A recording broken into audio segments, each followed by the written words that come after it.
Oh, God bless you. Saint-Esprit de Dieu.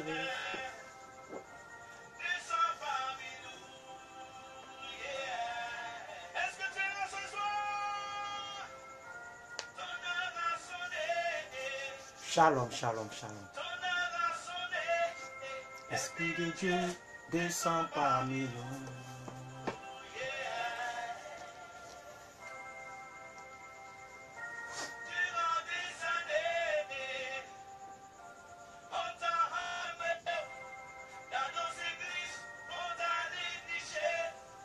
Connectez-vous, connectez-vous rapidement.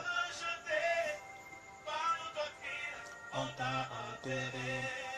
Le principe de la séparation dans la Bible.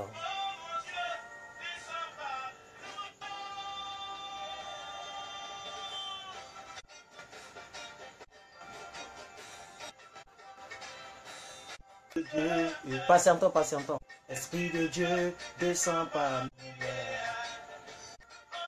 Dans nos nations, tout est mélangé. L'homosexualité, patientons.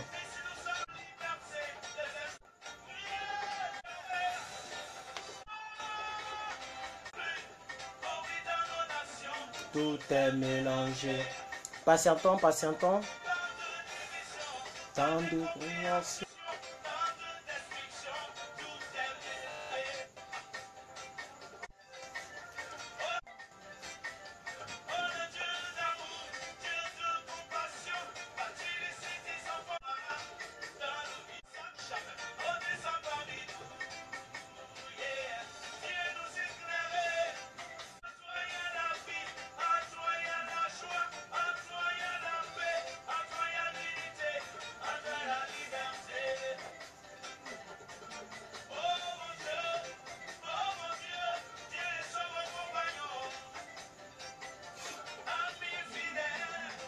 Oh, patientons un peu.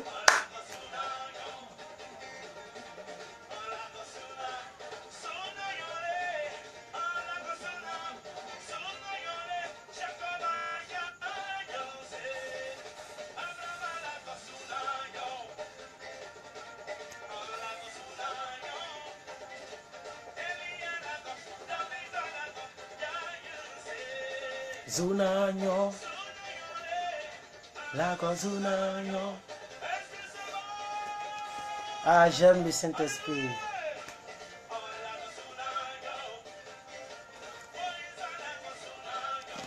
Nous allons enseigner.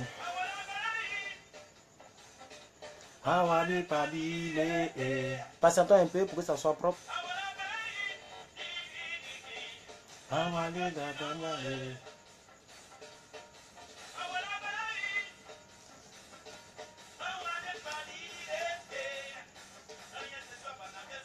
Soyez la bienvenue tout le monde. Essayez de partager. Personne n'a encore partagé.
Soyez bénis, soyez bénis.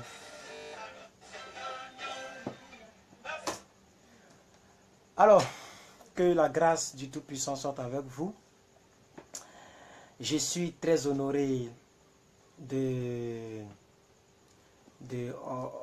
on me demande un peu de volume. Ben, j'ai pas branché mon baf aujourd'hui, donc c'est l'ordinateur seul qui chantait. Voilà, comme je suis un peu en retard, vous le constatez, il est presque 22 h là. Voilà, donc c'est pourquoi j'ai pas eu le temps de brancher mon baf, tout ça comme d'habitude. Voilà, donc bonjour, bonsoir, selon l'heure, le pays dans lequel vous me suivez. Nous nous excusons pour ces quelques minutes de bruit, hein, parce que la connexion déconne.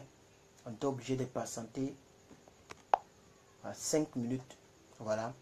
Et maintenant, je vous invite à partager la vidéo, à permettre à ce que les autres puissent bénéficier de l'enseignement de ce soir. Nous allons voir le principe de la séparation dans les Écritures. Merci à toutes les personnes qui me suivent de près ou de loin. Merci surtout aux mamans, parce que la plupart de toutes les personnes qui me suivent sont presque des femmes. Et hier, quelqu'un a fait la remarque, a me posé la question, mais j'ai comme l'impression que tout le monde est femme ici. Et la personne n'a pas eu tort. La plupart sont des femmes. Que Dieu bénisse les porteuses de vie. Que Dieu vous bénisse. Aujourd'hui, je vais enseigner calmement. Ce n'est pas, comment dirais-je, une exhortation, une prédication. On va essayer d'enseigner. Donc, nous allons parler du principe de la séparation. Voilà. Hein? Mary Jess, thank you for your sharing. Merci pour votre partage. Voilà, donc, partagez la vidéo, essayez d'inviter vos amis pour qu'on soit un peu nombreux. Puisque même si on est en retard, il faut que les gens suivent aussi. Alors, nous sommes déjà... Je vais vous parler cas par cas. La première fois que nous voyons dans la Bible une séparation, c'est au niveau des ténèbres et de la lumière. Voilà. Au niveau des ténèbres et de la lumière. La Bible dit, Dieu sépara les ténèbres de la lumière, mais la lumière des ténèbres. Donc, pendant même la création du monde, Dieu a séparé les ténèbres et la lumière. Nous le voyons en Genèse. On peut le voir en Genèse, hein, si vous voulez. Je peux vous chercher. C'est vrai que je n'ai pas préparé ça ici. Et aujourd'hui, je vais parler, hein, sous l'inspiration. Regardez ici. Voilà, au verset 4. Genèse 1, verset 4. On dit, Dieu vit que la lumière était bonne. Et Dieu sépara la lumière d'avec les ténèbres. Donc, dans toute la Bible, le 4e verset parle de la séparation. Dieu, dans le processus de la création, a procédé par la séparation. Donc, je vais nous enseigner aujourd'hui, du moins le Saint-Esprit va nous enseigner aujourd'hui de quoi il s'agit, quel est ce que j'appelle ici le principe de la séparation au niveau de la Bible. Et donc, c'est vrai que vous allez nous excuser parce que la connexion bug. Voilà, la connexion commence à bugger, mais on va essayer de jongler, puisque voilà, ces temps-ci, ça joue beaucoup avec nous, mais on va essayer de jongler comme ça. Et donc, nous nous excusons pour les coupures qui vont surgir dans cette vidéo. Alors, ça c'était le premier point que je voudrais dire. Que Dieu a commencé à séparer même pendant la création. Pendant qu'il créait l'homme là, pendant qu'il créait le monde, il avait déjà procédé par la séparation. Alors, vous allez voir que toute la Bible, Dieu procède par la séparation. Et ça devient une exigence. Il y a certaines personnes où Dieu exige qu'ils se séparent. Donc, on va essayer d'aller pas à pas. Et vous allez voir, je ne vais pas donner toutes les histoires où il y a eu la séparation. Mais je vais essayer de vous donner au moins la moitié de toute la Bible concernant la séparation. Alors, le premier grand point, c'est que c'était une exigence de Dieu pour la destinée d'Abraham. Or, nous sommes la génération d'Abraham. Est-ce que vous comprenez? C'est-à-dire quoi? Dieu a exigé que Abraham se sépare avant de lui donner et avant de le bénir comme il a voulu, comme il a souhaité. Je ne sais pas si on se comprend. Donc c'était une exigence. Dans le moment Christ, vous allez mettre grand 1 parce qu'on attend de voir le principe de la séparation dans la Bible. Le premier principe, c'est que c'était une exigence. Donc Dieu, il exige dans ta vie que tu te sépares avec certaines choses avant qu'il intervienne. Et lisons ici dans le livre Genèse 12 à partir du verset 1. Genèse 12 à partir du verset 1. Regardez ce que la Bible dit ici, bien aimé. L'Éternel dit à Abraham. Alors, au moment où Dieu disait à Abraham de se séparer, Abraham ne s'appelait pas encore Abraham. Il s'appelait Abram. Abram, pour ceux qui ne le savent pas, signifie quelqu'un qui est supposé être père d'une multitude. Il est supposé être père. C'est ce que ça veut dire. Alléluia. Et avant que Dieu ne transforme ce nom-là pour dire Abraham, qui veut dire un père d'une multitude, le père d'une multitude. Alléluia. Il a dit d'abord à Abraham, il faut te séparer. Donc le premier point, c'est que c'était une exigence pour la destinée d'Abraham que Dieu voulait dans la vie d'Abraham. Dieu exigeait, si vous voulez, sur le mot exigence, si c'est trop fort, c'était une obligation que Abraham se sépare de quelque chose. Voilà une qui dit Lot. Mais avant même qu'on arrive dans cette histoire de Lot et son neveu Lot et lui-même l'oncle Abraham se sont séparés, lisons ici. Il dit, l'Éternel dit à Abraham, va-t'en, merci maman Christ, va-t'en de ton pays, de ta patrie, de ta maison, de la maison de ton père, dans le pays que je te montrerai. Écoutez, beaucoup de personnes vont dire, oh, la Bible aime trop préciser, c'est quoi ça? Un profane va dire, mais quelle est la différence entre patrie et puis pays? Il y a une très grande différence. Ça là, c'est tout un message qui est devant vous. Je peux prendre ce verset-là, mais pour faire tout un message de 2 heures, ou bien un séminaire de 2 heures, bien aimé, il y a trop de révélations ici. Écoutez, il y a beaucoup de personnes qui sont en France, mais qui n'ont pas encore quitté leur patrie. La preuve, ils sont en France, ils ont les papiers français, mais ils vont toujours à la haie pour réclamer le président Gbagbo. Ils ont toujours le sang, la patrie dans leur cœur. Des gens sont chrétiens, mais quand toi tu me connais, moi ici, bêté de gagnant, hein, tu fais te gifler. Tu n'as pas encore quitté ta patrie.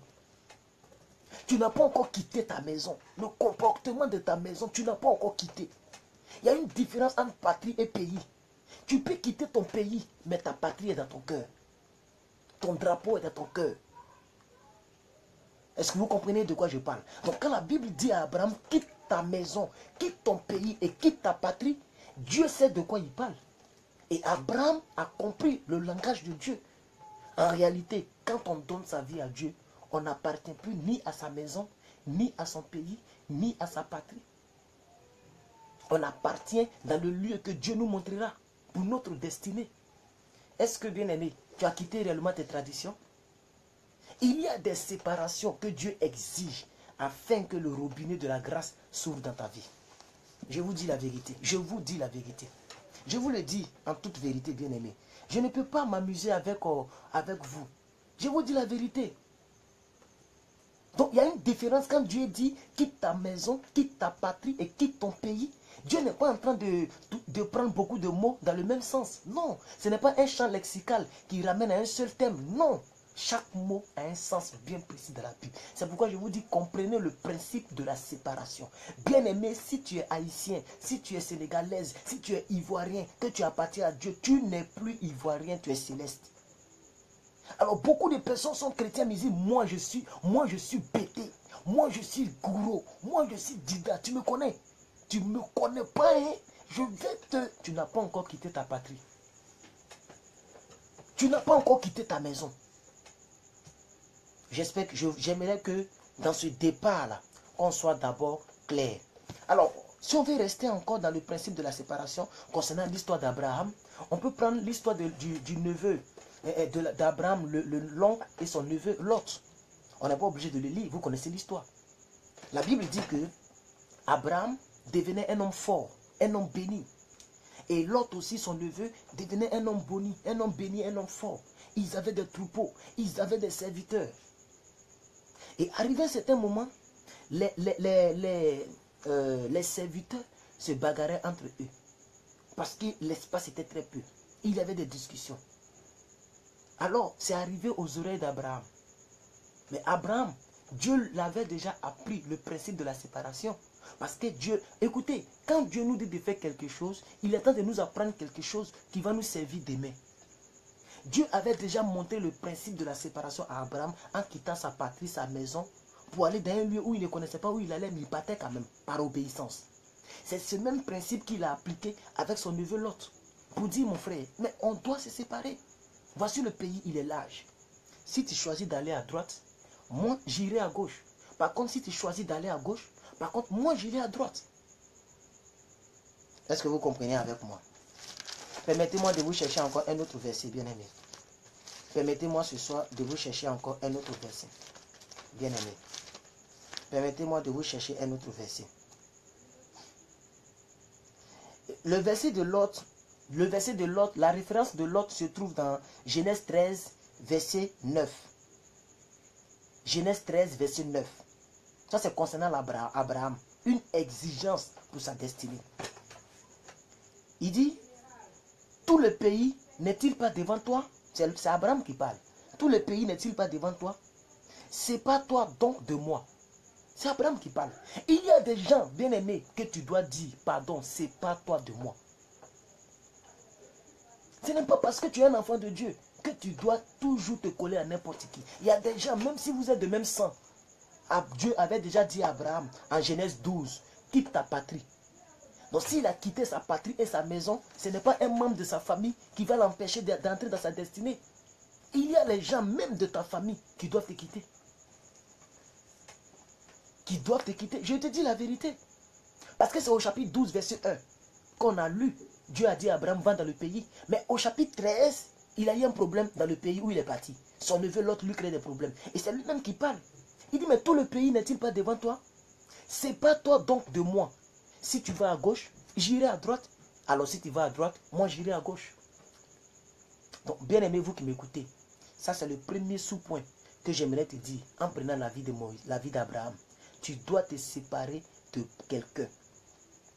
Tu dois d'abord te séparer d'un lieu qu'on appelle le monde pour donner réellement ton cœur à un autre lieu qu'on appelle l'église, une nouvelle famille. Étant dans l'église, tu dois encore te séparer de certaines choses parce que la Bible dit en Somme 1, verset 1, heureux des moqueurs, celui qui ne s'assoit pas en compagnie des moqueurs. Tu es chrétien, mais tu t'assois encore avec les païens, avec une bouteille de bière en face. Tu dis non, Dieu n'a pas dit de ne pas boire, c'est juste pour lui faire plaisir. Tu n'as pas quitté ta maison. Si c'est pour faire plaisir à ton père, ou bien à ton neveu, ou bien à ton tout, pour faire plaisir à ton ancien go, à ton ancienne go, à ton ancien mari, ou bien je ne sais pas quoi, tu n'as pas quitté ta maison. Tu dois quitter ta maison. Tu dois quitter ta patrie. Tu dois quitter ton pays. Tu dois te séparer de ce lieu. Deuxièmement, il y a des individus bien spécifiques dont tu dois te séparer. Tu sais que ta copine n'est pas née de nouveau, mais tu continues de marcher avec elle. Tu continues de lui confier ta vie. Et quand on vous voit ensemble, bien aimé, on te mélange avec elle. Peu importe ton niveau, ton degré de sanctification, tu n'honores pas Dieu. Parce que tu refuses de te séparer d'elle. On a joué billes ensemble. On a cherché les gars ensemble. On a grandi ensemble. Je ne peux pas me séparer d'elle. Ah bon? Tu refuses de te séparer de ta patrie, de ton pays, de ton lot. Tu refuses de te séparer de ton lot, bien aimé. Et ce sont des choses qui bloquent aussi la destinée. Parce que souvent, dans nos vies, c'est une exigence. Est-ce que vous comprenez? Alléluia. Nous partons dans Genèse 13, verset 14. On va aller dans Genèse 13. Allons-y dans Genèse 13. On va voir le verset 14. Vous allez comprendre quelque chose. Genèse 13, verset 14. On va se nourrir ce soir, ce matin. Genèse 13, verset 14. On va se nourrir ce soir plutôt. Regardez ici. L'Éternel dit à Abraham, après que Lot fut séparé de lui, lève les yeux. Vous voyez la conséquence de la séparation dans la vie d'Abraham. C'est lorsque Abraham s'est séparé du lieu, de son pays, au Genèse 12, verset 1, de son pays, de sa patrie, de sa nation. Et lorsque le même Abraham s'est encore séparé de son neveu Lot, la Bible dit maintenant au verset 14. Genèse 13, 14, au verset 14, l'Éternel dit à Abraham, virgule, après que, maman Christ donnait le verset, après que Lot se fut séparé de lui.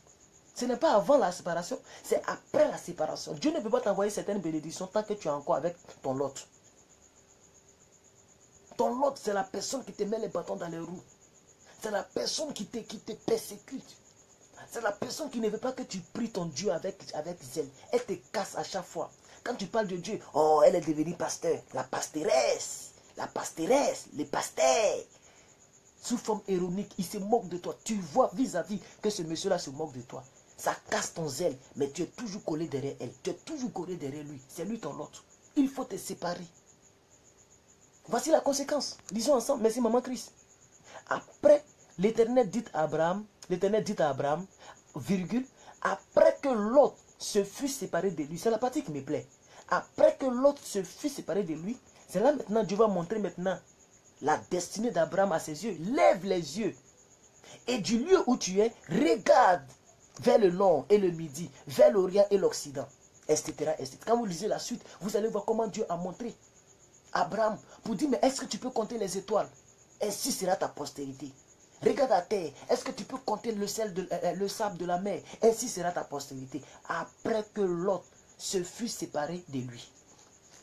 C'est très important ce que je suis en train de vous dire ce soir. C'est le secret de la vie chrétienne. Il y a certains petits enseignements. Lorsque tu as l'emballon, la révélation qui est dedans, tu n'as plus besoin qu'on t'impose les mains. Tu n'as plus besoin de faire le tour des prophètes. Tu n'as plus besoin d'aller de prophète en prophète, de te mélanger. Je vois des mamans qui ne sont pas stables.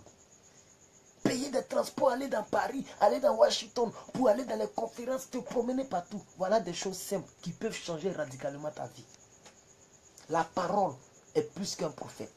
La parole est la vérité. La parole est capable de te délivrer, bien-aimé. Aussi longtemps que l'autre sera dans ta vie, aucun prophète ne te montrera ta destinée. Tu vas lever les yeux, comment, tu ne verras rien. Tu ne verras jamais les étoiles. Ta destinée ne sera jamais ouverte. Parce qu'il y a des gens dans ta vie, il y a des lots dans ta vie. Tu es encore dans ta patrie, dans ta nation. Tu es fier d'être Congolais. Moi, je suis Congolais. Nous, les Congolais, c'est comme ça nous on fait. Nous, les Camerounais, c'est comme ça nous on fait. Tu es fier encore d'être encore dans une appartenance. Dans une appartenance de pays, d'ethnie. Tu es encore à ce bas niveau, appartenance d'ethnie.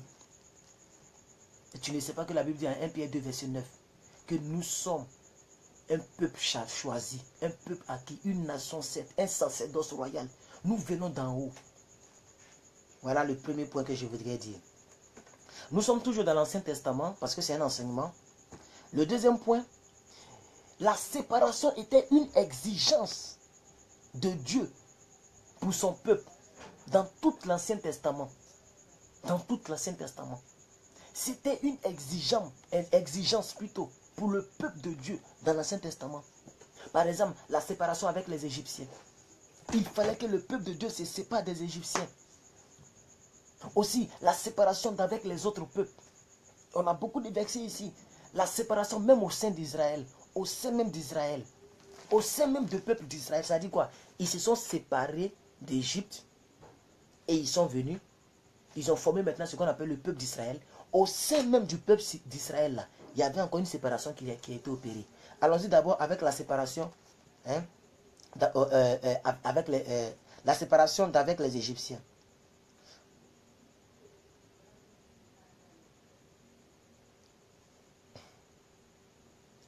Je vais essayer de voir Exode 6, verset 6.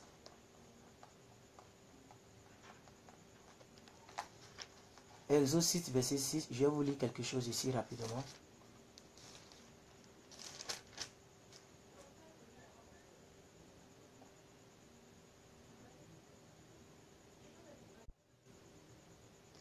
On dit ici, c'est pourquoi dit aux enfants d'Israël, je suis l'Éternel, je vous affermirai des travaux dont vous chargent les Égyptiens. Je vous délivrerai de leur servitude et je vous sauverai à bras étendus pour les grands jugements. Alléluia.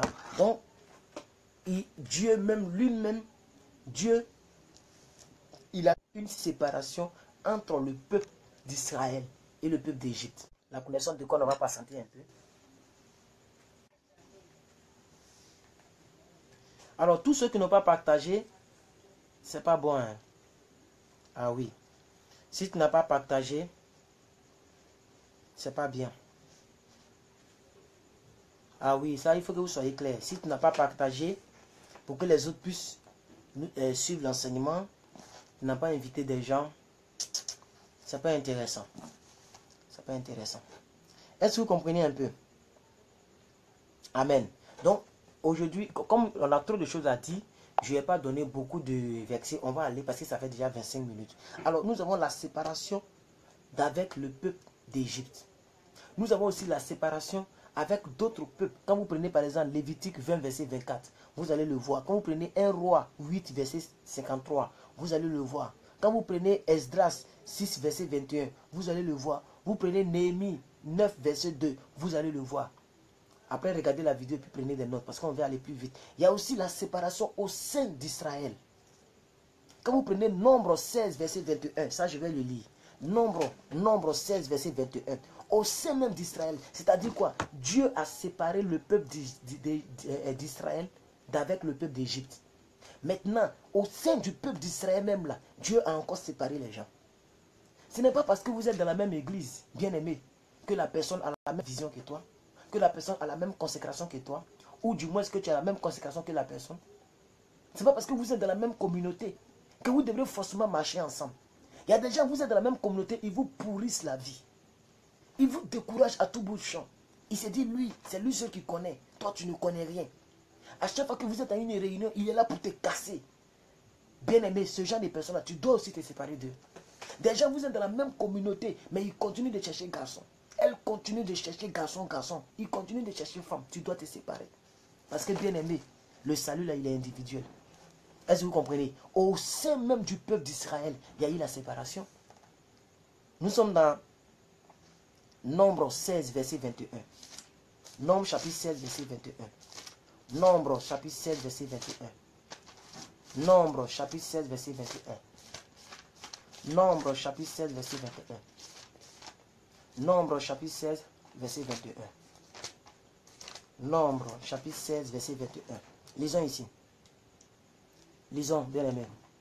Il dit, quand vous prenez le verset 20, il dit, et l'Éternel parla à Moïse et à Aaron, et dit ceci. Séparez-vous du milieu de cette assemblée, et je les consumerai en un seul instant. Ça, c'est au sein même d'Israël. Séparez-vous. Séparez-vous. Même nous pouvons partir, nous pouvons revenir en arrière au verset 13. Hein? Je vais vous montrer quelque chose. Excusez-moi. Maman Christ, donnez-moi Néhémie, parce que j'ai tous des versets ici. Donnez-moi Néhémie 13, verset 3. Il dit, lorsqu'on eut entendu la loi, on sépara d'Israël et tous les étrangers. Donc, bien aimé peuple de Dieu, ce que vous devez retenir, même au sein d'Israël, Dieu a procédé par la séparation, même au sein d'Israël. Dans ton église là, il y a des gens avec qui tu ne dois plus marcher. Je ne suis pas en train de te monter contre les frères en Christ, mais c'est une réalité. Quelqu'un qui te casse à tout bout de champ, bien aimé, tu ne dois plus marcher avec la personne, même si vous êtes dans la même église. Il y a des voisins que dimanche prochain que tu dois changer. Un voisin qui passe son temps à manipuler son téléphone, qui n'est pas concentré. Un voisin, une voisine qui n'est pas concentrée. Qui fait tout pour attirer ton attention ailleurs que sur la parole de Dieu. Pendant qu'on prêche, il est en train de manipuler son laptop. Dimanche prochain, change de voisin. C'est pas toi de lui. Change de voisin, bien-aimé. Ce n'est pas le seul siège où tu dois t'asseoir. Est-ce que vous comprenez, bien-aimé? Donc, au sein d'Israël, il y a eu les séparations. On va essayer d'avancer parce qu'on a trop de choses. Hein. On va essayer d'avancer. C'était aussi, la séparation était aussi une exigence pour les élus de Dieu. Et là, nous tombons dans le Nouveau Testament. Pour les élus de Dieu, c'est-à-dire pour nous les chrétiens, là, la séparation était une exigence. C'était un principe de Dieu. C'était la volonté de Dieu que nous nous séparons. Ce n'est pas parce que nous sommes sous la grâce qu'on doit se regarder en face. On doit marcher sur la même longueur d'onde. Non, bien-aimé. Quelqu'un qui ne croit pas en certaines pratiques. Il y a des gens qui ne croient pas à la dîme. On les prêche partout que la dîme n'est pas de Dieu. On les prêche partout. Mais écoutez, les gens même qui ne prêchent pas la dîme, là, ce sont les plus voleurs que même ceux qui prennent la dîme. Je vous dis la vérité. Parce qu'ils vous amènent à donner plus de 1/10, plus de 1/10 de ce que vous gagnez. Hein. Ils vous prêchent des choses, mais qui dépassent la dîme. Des gens qui ne croient pas au parler la langue, ils disent que non, c'est de la sorcellerie, c'est de la divination qu'on parle la langue. Alléluia. Et ce genre de personnes, hein, Vous êtes par exemple dans la même église, mais dans le même quartier. Bien-aimé, tu peux le saluer, c'est ton frère en Christ. Mais tu dois te séparer de lui. Parce qu'il va te contaminer avec son zèle. Il va te contaminer avec sa compréhension, avec sa doctrine. Une personne qui n'épouse pas la doctrine que ton pasteur prône, la personne ne doit pas marcher avec toi. Même si vous êtes chrétien. Je reprends. Une personne qui n'épouse pas la même doctrine que ton pasteur prêche. Une personne qui dit non, il prêche toute la vérité. Dieu, il n'y a plus de condamnation pour ceux qui sont en Christ. Il y a une dame qui me l'a dit, qu'il y a une de ses copines qui lui a dit, il n'y a plus de condamnation pour ceux qui sont en Christ. Donc ça veut dire quoi? Dès que tu es en Christ, tu peux faire tout ce que tu veux. Parce qu'il n'y a plus de condamnation. Vous voyez cet évangile? Vous voyez comment les gens ne comprennent pas les choses? Mais quand on dit être... Est-ce que vous comprenez? Je pense que c'est Romains 8, verset 1 qui le dit. Je vais le chercher pour voir.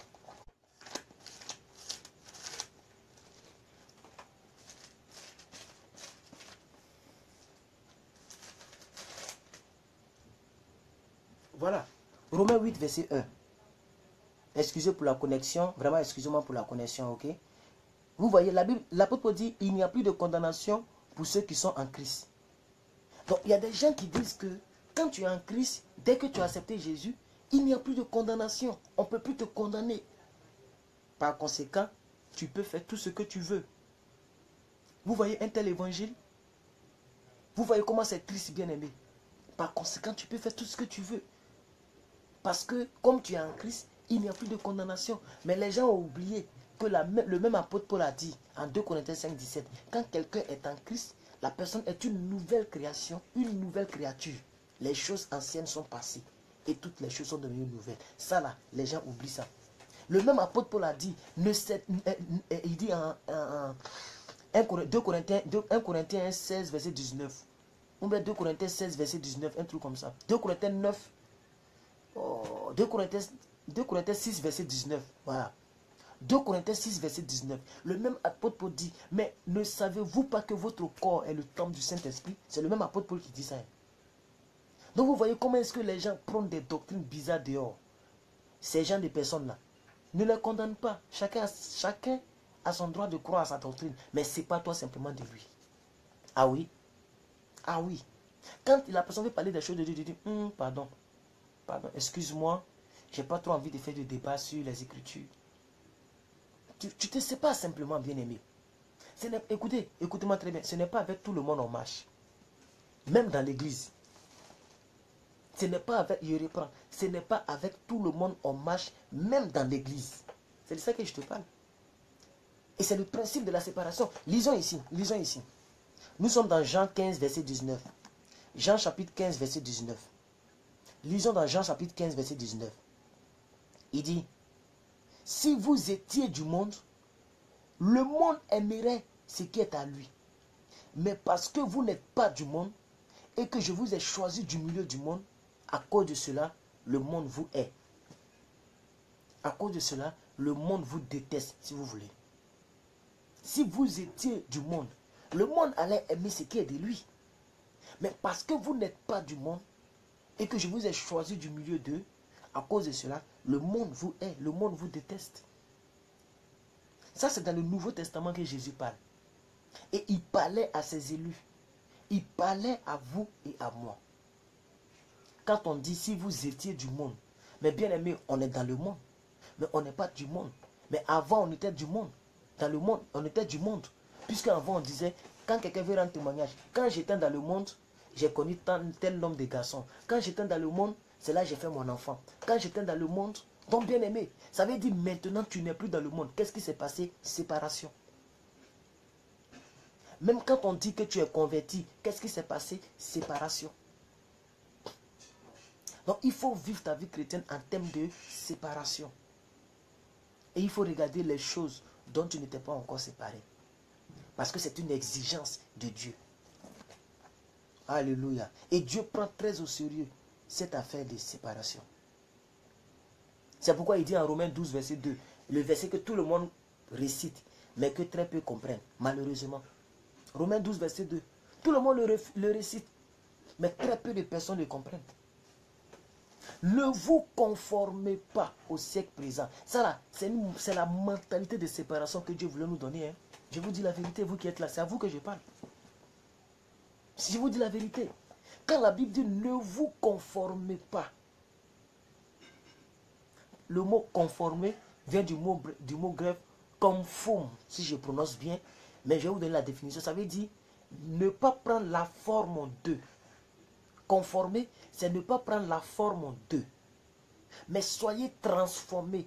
Transformer vient de jonction de deux mots, trans et formé. Ça veut dire aller au-delà d'une forme donnée. Soyez transformés, c'est-à-dire aller au-delà d'une forme donnée. Et comment on va au-delà de cette forme? Par le renouvellement de ton intelligence. Le mot intelligence, vous pouvez le remplacer par de ta pensée. Ça veut dire que tu dois changer ta pensée. Ici, là, c'est la notion de la séparation, bien aimé. Donc, ce n'est pas parce que tu es dans la même église avec une fille, avec un jeune homme, avec quelqu'un, que tu es obligé de marcher avec la personne pour dire non, comme c'est mon frère en Christ, comme c'est ma soeur en Christ. Bien aimé, ce n'est pas écrit nulle part. Quelqu'un, vous êtes dans la même église et la personne te fait regretter Dieu. La personne fait que tu es toujours énervé. La personne fait tout pour être ton ennemi dans l'église. Il fait tout pour prendre la place du diable. Cette personne-là, il faut te séparer d'elle. Écoutez, si vous voulez, je vais être bien pragmatique avec vous. Je vais être véridique avec vous. Supprime son numéro. Je suis sérieux dans ce que je dis. Cette personne-là, supprime son numéro. Vous vous croisez à l'église, vous vous saluez, il n'y a pas de problème. Mais en dehors de l'église, bien aimé, cette personne-là, il n'y a pas de demi-mesure. C'est pas toi d'elle. Parce que tu risques de pécher contre le Saint-Esprit, si tu ne le sais pas. Parce qu'à chaque fois, la personne t'énerve. Mais après, tu dis, oh. Ce n'est pas que vous êtes en palabre. Non, vous n'êtes pas en palabre. Vous vous parlez. Si vous vous croisez, vous causez. Mais écoutez, par exemple, normalement, dans une église, on ne cause pas avec tout le monde de la même manière. Vous êtes d'accord avec moi? Dans une église, même si tout le monde est né de nouveau, tout le monde parle la langue, tout le monde aime le Seigneur, tout le monde est zélé, tu ne causes pas avec tout le monde. Mais c'est la même chose avec cette personne. Aussi longtemps que cette personne te persécute, ce n'est pas toi d'elle. Même s'il est chrétien, même si elle est chrétienne plutôt. Très important. Je vous dis la vérité. Allons-y dans Jean 17, verset 6. Je vais vous lire quelque chose. Jean chapitre 17, verset 6. Aujourd'hui, on va lire plus de 30 versets. Et vous allez voir que la Bible en parle partout. Jean 17, verset 6, s'il vous plaît. Jean chapitre 17, verset 6. Regardez ici.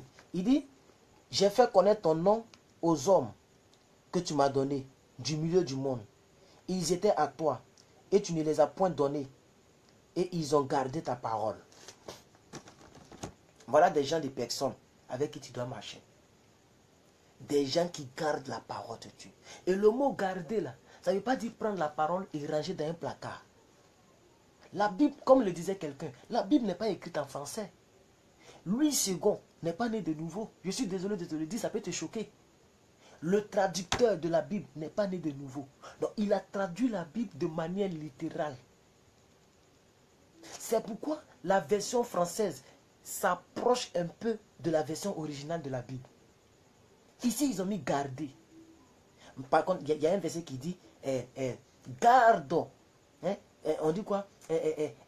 Garde ma parole. Partout vous voyez garder, garder, garder. On dit, la Bible dit que celui qui m'aime, Jésus a dit que celui qui m'aime garde mes commandements. Commandements, là, on n'écrit pas sur un papier pour mettre dans un placard, pour mettre dans une valise. Non. Le mot garder veut dire pratiquer dans son sens original. Pratiquer. C'est pourquoi l'anglais dit make it, fais-le, pratique-le. Mais en français, on dit garde-le. Alléluia. Alors, les gens qui ont gardé la parole de Dieu, voilà ce genre de personnes. Ce n'est pas des gens bien aimés qui sont traumatisés de bouche à oreille, qui vont de ça à là, perturbés, choqués. On ne marche pas avec tout le monde, je vous le dis. Bien aimé, je vous dis la vérité. J'ai déjà prêché. Quand je vais finir sur cette vidéo, je vais en même temps partager la vidéo sur la séparation. Là, ici, c'est l'enseignement. Mais je vais vous partager la prédication en tant que telle. Parce que j'ai déjà prêché là-dessus. La vidéo est sur ma chaîne YouTube. Et elle est même sur mon Facebook. Je vais tout faire peu à peu. Je vais chercher et je vais partager. Pour la personne qui veut aller en profondeur, Vous pouvez regarder la vidéo que je vais partager. J'ai prêché en détail aussi là-bas. Mais là, je suis en train d'enseigner simplement. Gloire à Dieu. Alléluia. On va attendre à ce que la connexion soit un peu bonne. On va attendre à ce que la connexion soit un peu bonne. Voilà, il est déjà tard, 22h passé chez vous. Il est 22h31 minutes. Je comprends qu'il est tard.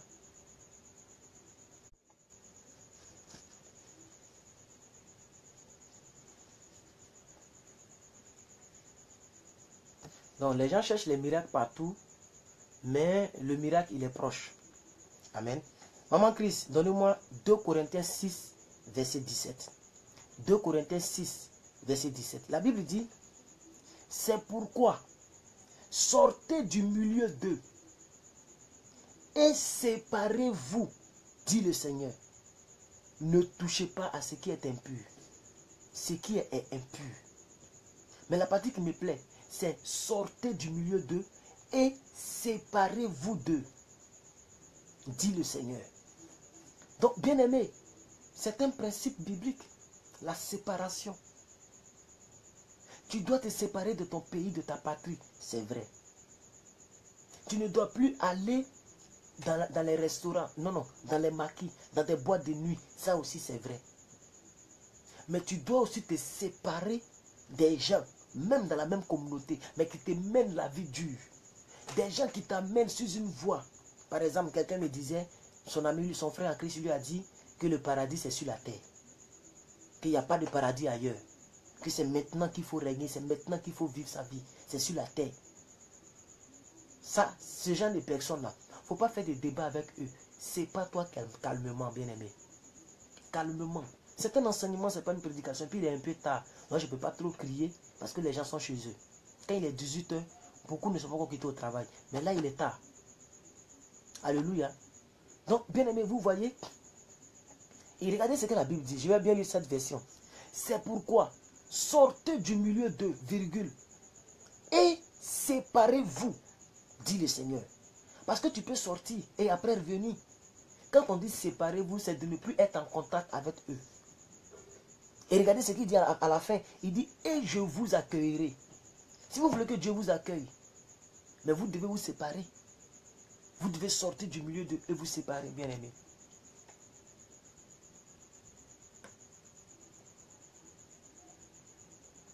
Gloire à Dieu. Ah, il est 16 h en Guadeloupe. Ok, d'accord.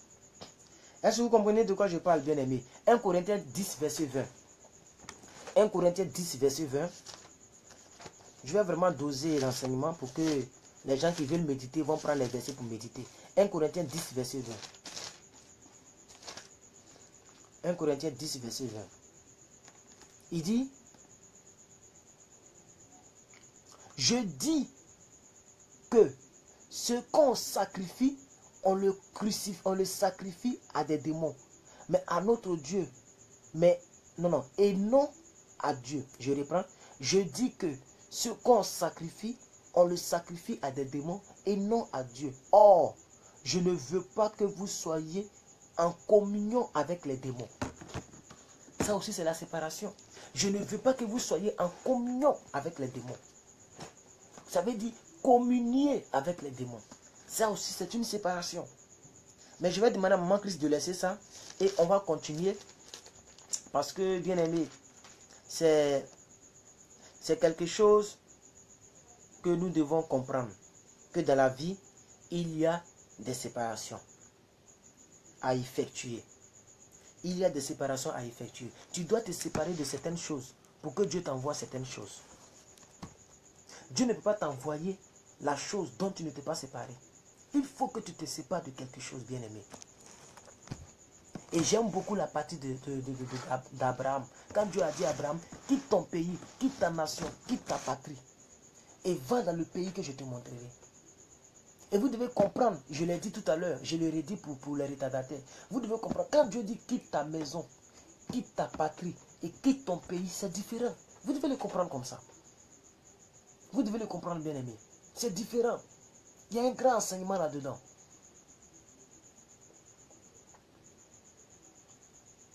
Mon bien-aimé, ce soir, je vais voir le temps, 44 minutes, 45 minutes, il nous reste 15 minutes. Je voudrais tout simplement terminer cette vidéo en vous posant la question suivante. Est-ce que vous avez quitté ce que vous devriez quitter? Est-ce que vous marchez encore avec des gens comme des Lot? On n'a même pas encore parlé de Joseph et sa famille. On n'a même pas parlé de tous ces gens-là. Mais je préfère m'arrêter ici. Est-ce que nous avons quitté? Parce que bien aimé, il y a des choses que tu dois quitter pour avoir d'autres choses plus meilleures que ce que tu as quitté. Et d'ailleurs, Pierre a posé la question à Jésus. Je n'ai pas envie de trop approfondir. Je vais partager la vidéo que j'ai donnée sur la séparation. Et vous allez vraiment vous bombarder pour ceux qui auront le temps. Demain matin, vous allez vous bombarder avec cette vidéo. Je vais la partager. Mais qu'est-ce que je vais dire? Même Pierre, la Bible dit Pierre, arrivé à un certain moment, il a demandé à Dieu. Nous avons quitté nos familles, nos maisons, nous nous sommes séparés avec tout ça. En Luc, je pense que c'est Luc 1, verset 8, un truc comme ça, j'ai un peu oublié. Nous avons quitté notre patrie. Nous nous avons séparés. Pierre a abandonné les poissons. Est-ce que vous savez que quand Dieu a dit à Pierre, quand Jésus a dit à Pierre, lance, et que Pierre a lancé le filet. Est-ce que vous savez que les poissons que Pierre a attrapés là, il les a abandonnés pour suivre Jésus? Je ne sais pas si vous le savez. La Bible dit que les poissons là, il les a abandonnés, il a laissé les poissons pour suivre Jésus. Et le poisson signifie sa carrière. C'était la fin de sa carrière en tant que pêcheur professionnel. Le poisson signifie ce qu'il aimait de plus, ce qu'il faisait avec passion. Le poisson signifie son lot. Le poisson signifie son pays, sa patrie. Il était obligé de se séparer, bien-aimé. Jésus trouve les gens, il dit laisse et suis-moi. Laisse telle chose et suis-moi. Avant de suivre Jésus, on doit laisser quelque chose. Et avec cette petite exhortation, cet enseignement, j'espère que vous avez compris quelque chose. J'espère que vous avez compris quelque chose. Et je prie de tout mon cœur que ça puisse vous aider à laisser certaines choses, certaines pratiques. Parce que quand les gens viennent se confier à nous, par exemple, et que nous leur disons, maman, est-ce que vous avez rangé votre vie? Les gens sont énervés. Je vous dis la vérité, les gens sont énervés. Chez eux, nous sommes orgueilleux. Et il y a une dame comme ça qui m'a fait la remarque. Non, homme de Dieu, vous prêchez bien. Votre message est au top. Un jour, j'ai fait capture d'écran pour envoyer à une de mes mamans. Elle a commencé à rire. Mais tu m'apprécies en haut et en bas, tu me détruis. Non, ta prédication est au top. Tu parles bien. Dieu t'inspire. Tu maîtrises les Écritures. Mais on dirait qu'il y a un petit sentiment d'orgueil. Pourquoi? Parce que je lui ai demandé, maman, c'est vrai que vous m'expliquez que votre mari il est comme ça. Écoutez, quand quelqu'un va à la police là, il met toujours, il se défend. Tu ne vas jamais voir quelqu'un aller prendre plainte, poser plainte et dire que policier, je suis venu poser plainte parce que j'ai tort. Non. Il va toujours te dire qu'il a raison. Mais il oublie qu'elle-même, elle oublie qu'elle avait une part de responsabilité dans cette rupture. Vous comprenez? Et quand tu lui dis, maman, est-ce que côté relation, est-ce que c'est bon? Côté prière, côté communion, est-ce que votre vie est rangée? Elle trouve que c'est de l'orgueil de leur dire, de leur demander si elles ont rangé leur vie. Vous voyez ça? Bon, tu ne veux pas te séparer avec ta vie ancienne, mais tu veux que Dieu te donne une nouvelle vie. Ça ne marche pas comme ça. Tu dois quitter ton pays, ta patrie, et tu dois venir en Christ. Christ est un lieu. C'est pour ça 2 Corinthiens 5, 17, 10. 2 Corinthiens 5, verset 17. La Bible dit, si quelqu'un est en Christ, c'est une condition. C'est quand tu es en Christ que toute chose devient nouvelle. Il ne faudrait pas qu'on vous mente. Je ne peux pas te mentir. Je ne peux pas te cajoler, te caresser en inbox. Non, non, non. Je ne suis pas là pour te caresser dans le centre de tes poils. Je suis désolé, bien-aimé. Je vais toujours demander, est-ce que côté chrétien, là, c'est ça? Parce que c'est le côté chrétien qui conditionne toutes les autres bénédictions. Quand tu n'as pas encore quitté ta maison, tu n'as pas encore quitté ta patrie, tu as encore le gros cœur, ton mari part, tu lui réponds avec un ton bizarre. Il est découragé même de ta chrétienté. Lui-même, quand il te regarde même, il est découragé même que tu es chrétienne. Et avec ça, tu es énervé qu'il mange dehors. Tu es énervé qu'il rentre à 2 h du matin. Tu es énervé qu'il te laisse avec tes enfants. Mais ça là, vous refusez qu'on vous pose la question. Vous voulez toujours qu'on vous dise, maman vous avez raison, maman c'est vrai, les hommes sont comme ça, ils sont mauvais. Je ne peux pas le dire. Je ne peux pas lui dire. La seule chose que je vais d'abord poser comme question, maman, est-ce que quand vous voyez votre vie, est-ce que ça va? Est-ce que ça va? Est-ce que ça va, maman? Est-ce que vous avez quitté votre patrie? En d'autres termes, quoi. Est-ce que vous avez quitté votre maison? Vous avez quitté votre pays? Vous avez quitté. Donc, bien aimé, ça là, ce n'est pas de l'orgueil. C'est la vérité. Tout pasteur devait poser cette question à un membre qui vient se confier en lui. Parce que c'est la base. Écoutez, c'est la base. C'est le logos qui produit le rhéma. C'est la base, bien aimé. Mais de toute explosion en Christ, il ne faudrait pas que les gens vous blaguent dehors. Attends, tu es toujours dans la masturbation, tu es toujours dans le vol. Tu n'as pas encore quitté. Et puis tu cherches miracle. Jean 9, verset 31. Lisez Jean 9, verset 31. Vous allez comprendre ce que la Bible dit clairement. Dieu n'exauce pas le pécheur.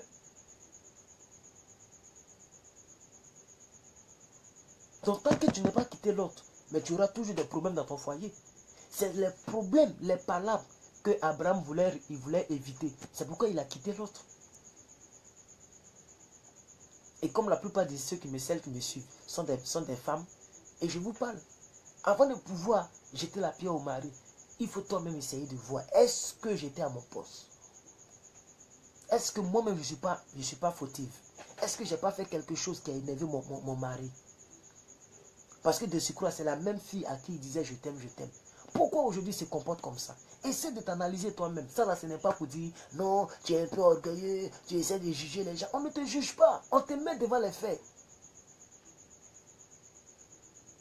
Ce n'est pas un jugement, bien-aimé. Avec toutes les paroles que j'ai prêchées sur cette page, vous ne pouvez pas me dire aujourd'hui qu'il juge. C'est la même vérité là que je dis. Est-ce que vous comprenez?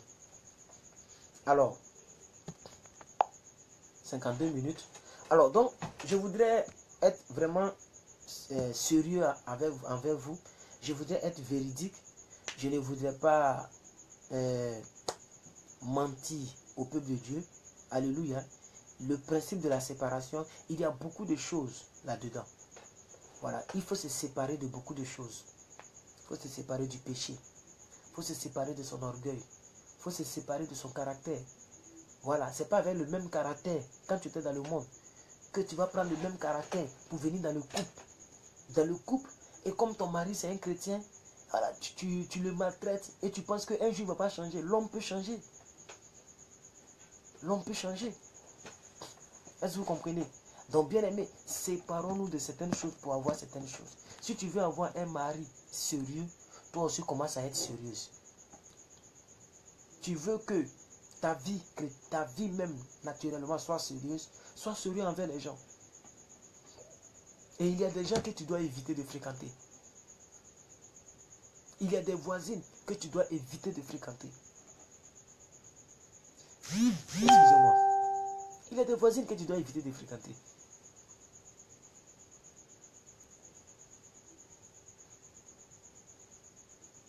Alléluia. Je vais laisser le temps aux gens de poser des questions. Voilà, les quelques minutes qui nous restent, il nous reste 7 minutes, 6 minutes maintenant.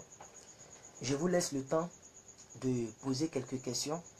Et comme il fait tard, parce qu'il est presque 23 h, donc on va se laisser. Voilà, donc je vous laisse quelques temps. Vous êtes 22 personnes, voilà. Je vous laisse quelques temps de poser quelques questions. Si vous n'avez pas compris quelque chose, vous avez une question. Voilà, si vous avez une question à poser, posez la question, je vais répondre. Et puis, on va se dire au revoir.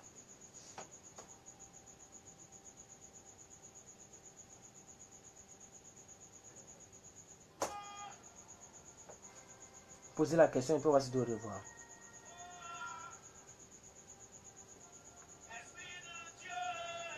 Voilà un peu la petite idée, le petit enseignement que je voudrais vous donner. Voilà. En tout cas, en ce qui me concerne, je ne peux pas jouer avec la destinée de quelqu'un. Voilà. Je ne peux pas prêcher les messages d'espoir en désordre. Encourager les gens dans le péché. Non, souvent, il faut que je vous dise la vérité. Parce que la conclusion de la vie chrétienne, c'est le salut. La conclusion de la vie chrétienne, c'est le salut. N'oubliez jamais, bien aimé. Posez vos questions. Posez vos questions.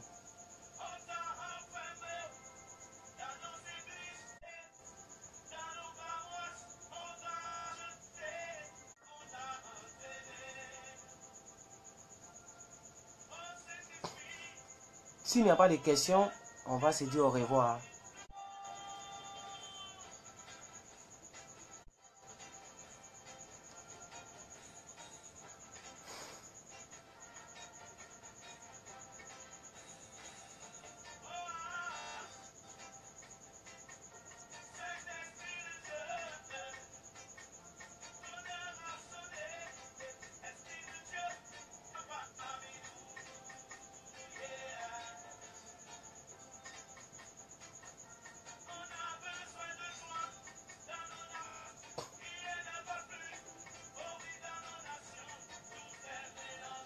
Posez des questions sur l'enseignement. S'il n'y a pas de questions, on va se laisser.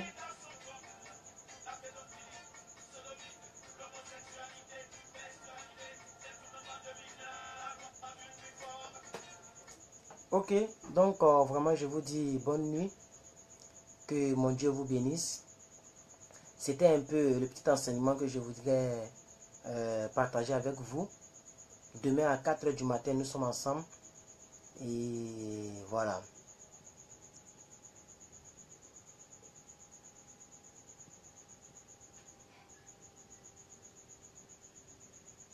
Voilà, donc c'est un peu ça.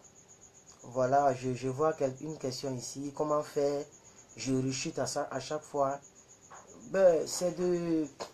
Voilà, si vous voyez que vous rechutez à chaque fois, mais c'est de mettre la parole en pratique. Il n'y a pas autre remède. Hein. Voilà. La vie chrétienne, c'est un sacrifice. Voilà. On ne reste pas là et puis on va changer de comportement, on va changer d'attitude. Non. Voilà. Par exemple, si c'est le péché du sexe, la Bible dit fuyez. La tentation, lorsqu'elle vient, il faut fuir. Il y a des situations où on ne prie pas, où on fuit. Voilà. Donc, vous voyez, la vie chrétienne, ce n'est pas que je serai là et puis un coup je suis délivré. C'est un sacrifice. Il faut payer le prix. Il faut payer le prix. Il faut payer le prix. Voilà, la vie chrétienne, c'est ça. Il faut payer le prix. C'est un sacrifice, maman Momo. C'est ça. Il faut payer le prix. Il faut accepter de souffrir pour l'évangile. Il faut accepter de ne pas faire ce que vous faisiez. Mais je ne sais pas quel d'autre remède que je peux vous donner. Il faut commencer à lire la Bible. Il faut commencer à prendre au sérieux la vie chrétienne. Quand vous voyez que vous rechutez, c'est qu'il y a quelque chose, il y a quelque part une faiblesse. Il faut tuer cette faiblesse-là. Il faut tenir.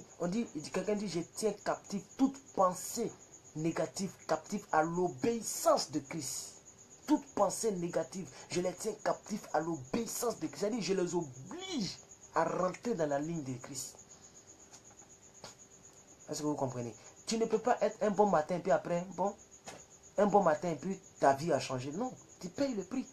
Ce qui est arrivé au bois frais, ça doit nous arriver. Nous qui sommes les bois secs. Nous devons payer le prix. Payer le prix dans la méditation. Payer le prix dans la méditation, dans la prière. Continuez de prier. La Bible dit, veillez et priez afin de ne point tomber en tentation. Nous devons accepter de prier.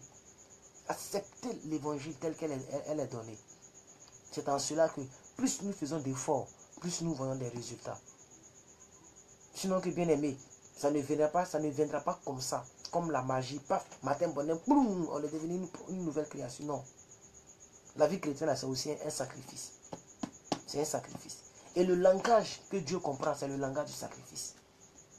C'est le langage qui attire beaucoup les regards de Dieu, le sacrifice, le prix à payer. Voilà. Donc, pour que vous puissiez changer d'attitude et de comportement, il faut payer le prix. C'est tout. Il faut payer le prix. Je ne peux pas vous dire non, la vie chrétienne c'est facile. Ce n'est pas du jeu. Il faut payer le prix. Il faut payer le prix. Et le prix dans quoi? Mais dans la méditation. Dans la pratique même de la parole. La Bible dit en Jean 13, verset 17. Jean 13, verset 17. La Bible dit quoi? Si vous savez toutes ces choses, vous êtes heureux, pourvu que vous les pratiquiez. Dans la pratique de la parole. Il faut méditer la parole, comprendre la parole, pratiquer cette parole. Mais quand on la pratique, ce n'est pas partout que ça nous arrange. Souvent, ça ne nous arrange pas, mais il faut la pratiquer. C'est alors que le changement s'installe. Vous voyez, on a parlé d'Abraham, mais il a payé le prix de sa réussite. Hein. Abraham a payé le prix. Il a attendu 25 années avant d'avoir Isaac. Il a quitté sa maison, sa patrie. Et il est parti dans un pays qu'il ne maîtrisait pas. Parce que Dieu a dit, va dans le pays que je te montrerai. Je te montrerai. Donc il ne savait même pas où il va, mais il a obéi. L'obéissance, ça c'est un prix. Donc voici un peu ce que je peux dire à la dame qui a posé la question. Voilà.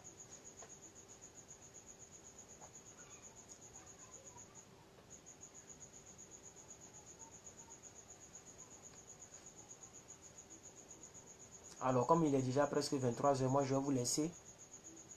Voilà. Je vais vous laisser et je peux ajouter. Je vais ajouter quelque chose. N'oubliez pas le message que j'ai donné hier. Voilà. J'ai vu plus de 1000, beaucoup, 1500 vues. N'oubliez pas le message que j'ai donné hier. Voilà. C'est un message exceptionnel. La négligence, la légèreté, hein, la non-pratique des vœux. C'est ce que nous avons dit. Ne l'oubliez jamais. Donc, je peux vous dire ce soir, ne vous pressez plus pour faire un vœu. Ne vous pressez pas pour... On n'oblige pas. Ne vous pressez pas pour dire sous l'émotion, je vais faire telle chose, si tu ne l'as pas fait. Tant que vous n'avez pas honoré le vœu est là, ça vous attend. Et c'est toutes ces choses qui bloquent les portes aux gens. Alléluia, ça ne sert à rien d'aller de prophète en prophète, de pasteur en pasteur. Ça là, ça ne sert à rien. Là, je vous l'ai dit sérieusement. Hein. Si tu as un pasteur, sois fidèle à ton pasteur. C'est la même Bible qui prêche. Ce n'est pas la peine d'aller ici, venir ici et puis perturber. Ça là, ça ne change rien. Si tu veux, il faut avoir 10 000 pasteurs. C'est zéro à la base. C'est zéro à la base. Tant que ces petits trucs qu'on te prêche là, tu n'as pas encore mis en pratique. Tout le reste là, c'est zéro à la base. J'aimerais signifier cela pour ne pas que les chrétiens deviennent des papillons et les gens se promènent. Ils vont regarder 10 000 directs par jour. Ça là, c'est zéro.